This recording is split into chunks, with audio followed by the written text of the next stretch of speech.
শহীদদের রক্তমাখা পোশাক নির্যাতনের কাজে আইনশৃঙ্খলা বাহিনীর ব্যবহার করা নানা উপকরণ প্রদর্শন করা হবে জুলাই স্মৃতি জাদুঘরে।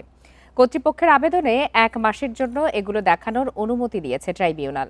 এসব জিনিস এখন মামলার আলামত হিসাবে সংরক্ষণ করছে আদালত। জুলাই অভ্যুত্থান দমাতে প্রায় সব পথই ব্যবহার করেছিলেন স্বৈরাচার শেখ হাসিনা। তার নির্দেশে মরণাস্ত্র ব্যবহার করে মরদেহের স্তূপ তৈরি করে আইনশৃঙ্খলা বাহিনীর সদস্যরা। রক্তে লাল হয় আন্দোলনকারীদের পোশাক আর রাজপথ। শুধু হত্যা নয়, আন্দোলন দমাতে বহু মানুষকে নির্যাতনও করে আইনশৃঙ্খলা বাহিনী। এসবের অনেক উপকরণ শহীদদের ব্যবহার করা জিনিস সংরক্ষিত রয়েছে আলামত হিসেবে। এগুলো রাখা হবে জুলাই স্মৃতি জাদুঘরে। এরই মধ্যে এই অনুমতি দিয়েছে আন্তর্জাতিক অপরাধ ট্রাইব্যুনাল 1।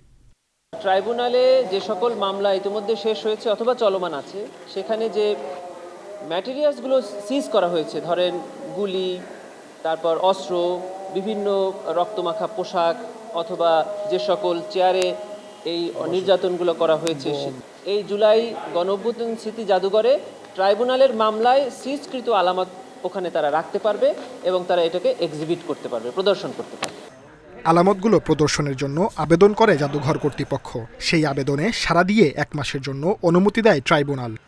গণভবনকে জুলাই গণঅভ্যুত্থান স্মৃতি জাদুঘর হিসাবে বর্তমান সরকার ঘোষণা করেছেন এবং তার কার্যক্রম শেষ আগামী 20 তারিখ সেটি উদ্বোধন হবে।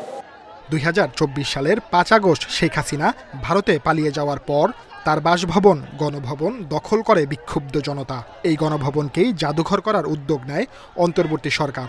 আগামী 20 ফেব্রুয়ারি এর উদ্বোধন। Sajjad Hossain, independent news, Dhaka.